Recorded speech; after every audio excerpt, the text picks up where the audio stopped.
Welcome back. Time for our panel. Assistant Minister to the Prime Minister, Patrick Gorman, and former Liberal MP Jason Falinski. Thanks as ever for joining me. Let's begin with gambling, Pat Gorman. It seems like Labor's almost the least inclined to act on this in the Parliament. Does it make you sort of wonder why that's the case, especially around advertising, and advertising to children is one thing that some of the crossbenchers have been talking about?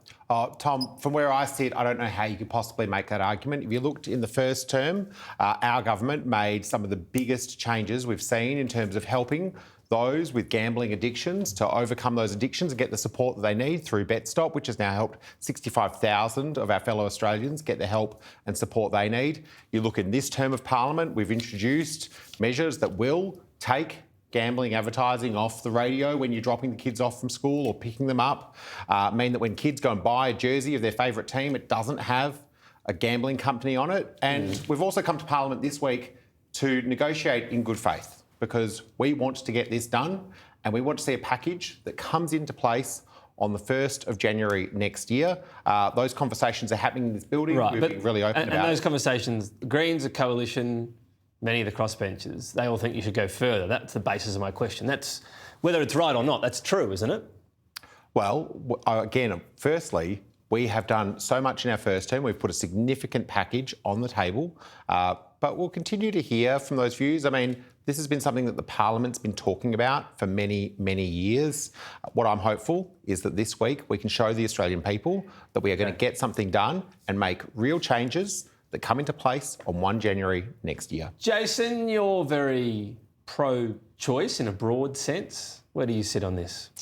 Well, Tom, I think that this policy should be driven by rationality and competence. And what we've seen with tobacco is that when the ideologues get their hands on it, we actually just create a black market that is now funding large parts of the criminal activity in Australia. And I think that when you look at the statistics around gambling, you find that about 40%, 45% of Australians do bet, they do gamble. Only about 1 in 7 Australians do it regularly, and that we would be better placed focusing our time and our resources on those people that have a problem.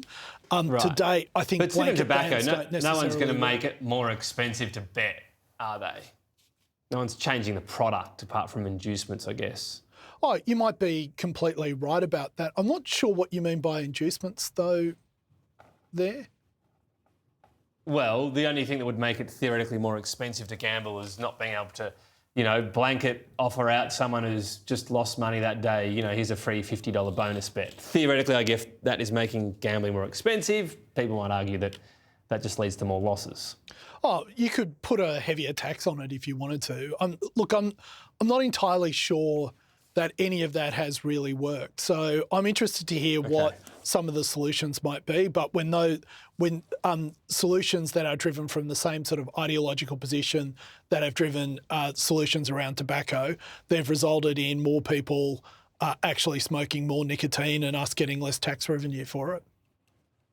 Let's go from the smoking policy, which has unintended consequences, to another one, the GST distribution.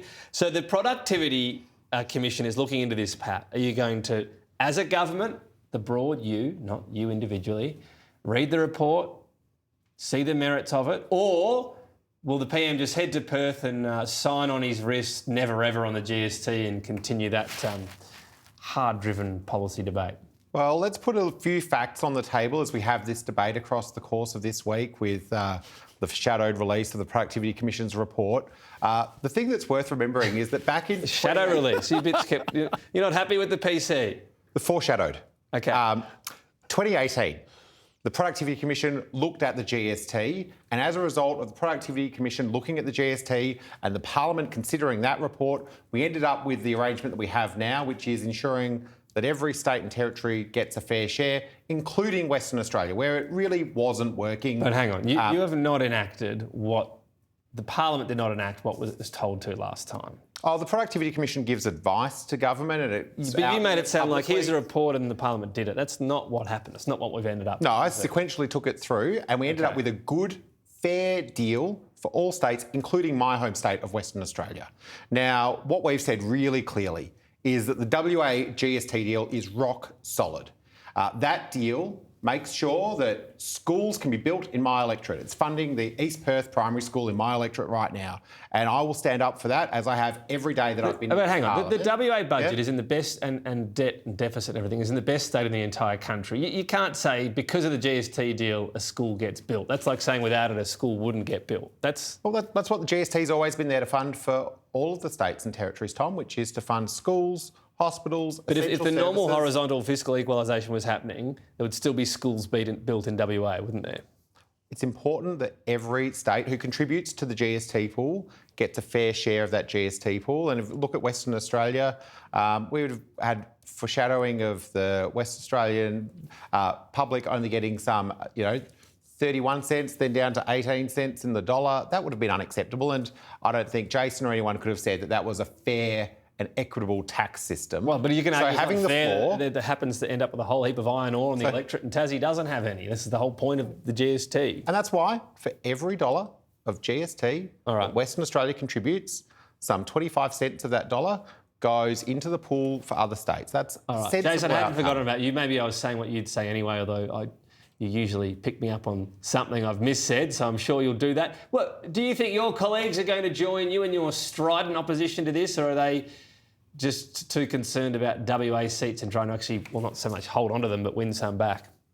Well, I hope my former colleagues do the right thing, which is to review this deal that was bad when we implemented it and has only got worse as it's been implemented. This was a Matthias Cormann special. It was a bad idea at the time and it's only got worse. And what Patrick's not saying is that, yes, he's getting a public school funded in his electorate, but there are lots of electorates on the East Coast that aren't. But in truth, the problem that Patrick is talking about and is right to talk about is that Western Australia has been reasonably well governed by both sides of Parliament for a very long time. The current arrangements that we have when it comes to federal state tax arrangements reward state governments that do not do the right thing and are mendicant and punish those that do the right thing. And for a long time, that was Western Australia. Now, unless we need comprehensive tax overhaul, but this deal was a bad deal to begin with, hurts people on the East Coast, rewards people on the West Coast who don't need the money because of where they sit and all those sorts of things that you've look forward to the pointed report. out. All right. Sounds like I didn't do too bad a job, according to Jason, which is, my usual KPI when I wake up in the morning. Jason, I'll stick with you. The Prime Minister on this podcast, I can't remember her name. She's sort of a mocked-up character, I suppose you say. He had some interesting comments around the Japanese Prime Minister's quirky gift, I think he called it, and alluded to a couple of melons that she brought over. They are literally melons. Angus Taylor says this is serious, there needs to be an apology. What do you think? Jason, is this a beat-up? Are we all getting in a bit of a tiz, or was this a serious misstep? Well, I rarely give myself I rarely give into this, but I really want to apply the standard of the left to itself on this one. The standard you walk past is the standard you accept. Can you imagine if Tony Abbott had said this? Can you imagine if Scott Morrison had said this? The outrage that would have occurred? I mean, the fact that nothing has been said by the commentators that hold themselves out in Australian society as the purveyors of all that is right and just is just pathetic. And I think I will not long forget the hypocrisy of this. No, he shouldn't have said it. All of us have said things that we shouldn't have said. But the fact that there has been just studied silence from so many people who have so often criticised so many others is really the scandal of this.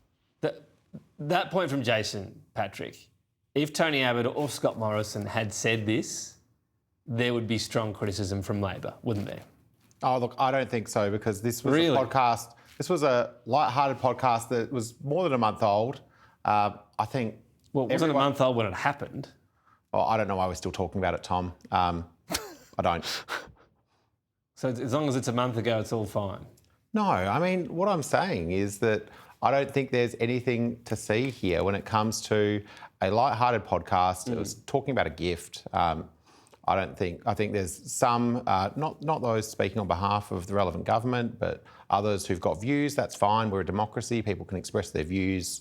But the reality is... Did you chuckle along as you lighthearted? Did you chuckle along while you were watching? Oh, look, I don't really go for the light-hearted podcasts, Tom, so I haven't... It's amazing how often politicians don't watch these big stories, these things that come along, isn't it? News 24 hours a day. What else do you need? Oh, he's always got to pivot. All right, I'm going to end it there. I think I've been a bit unfair on Jason. Maybe I was unfair on Pat today. You can judge. Let me know. Patrick, Jason, talk again soon. Thank you.